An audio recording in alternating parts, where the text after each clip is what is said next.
Азербайджанские помидоры, иранские огурцы, китайский чеснок и турецкие цитрусы. Все это в обилии представлено на прилавках крымской столицы. Крымские овощи и фрукты на рынке – большой дефицит. Цены на местную продукцию кусаются. Они вдвое, а иногда и втрое превышают стоимость привозного товара. Иранские огурцы, к примеру, можно купить за 170 рублей, а крымские будут стоить 450. Продавцы объясняют дороговизну дефицитностью крымского товара. Найти его довольно сложно. На всем рынке мы отыскали всего 2 точки с крымскими огурцами.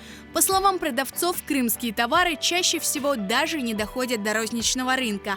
А если и появляются, их моментально раскупают по любой цене. Ну, местно всегда дороже, чем привозной. Вот даже может за месяц рано получаться 170 рублей, но качество не особо его. Ну, во-первых, это зависит, наверное, от воды. Это раз, это в первую очередь, наверное. Труд вложенный по-любому тоже. В любом случае, что даже местный аграрий привез его, допустим, по 250, вот каждая рука проходит, и каждый же понимает, что это качественный продукт, на каждого по 50 рублей накидывать. Вот если вот отсюда взять, он 400, да? Вот там будет он 450. Ну, каждый зарабатывает, правильно? Даже если что-то сюда попадает, но это мелкими партиями. Если кто-то имеет какой-то объем, то он больше, я уверен, что люди приезжают с материка, сразу проплачивают, сразу за урожай. Так же, как происходит с персиком, абрикосом и тому подобное. Помидоры привозят из Турции и Азербайджана. Выращенных в Крыму на рынке пока нет. Зато есть чеснок из Китая, который стоит 200 рублей за килограмм. Оказалось, что даже зелень в Крым везут из-за границы. Оптовые цены у нас в основном 15-13 рублей, а в розницу продаем чуть подороже, по 20 рублей. Вот это вот вся зелень у нас местная. Симферополь, Бахчисарай, Саки выращивают. Вот это у нас с Узбекистана привозная зелень. Укроп, конечно, шикарный. Вот это есть с Узбекистана. Укроп вот этот 200 рублей килограмм, а вот такой вот 15 рублей. Пучок? Да, пучочек 15 рублей.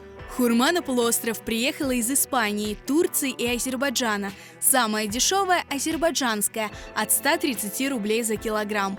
А вот любителям испанской хурмы придется выложить за нее 500 рублей. Продавцы признают, цены по сравнению с прошлым годом заметно поднялись, так как и на закупки товары подорожали как минимум в 2 раза. А вот картошка, морковка, грибы и яблоки на рынке в большинстве своем крымские.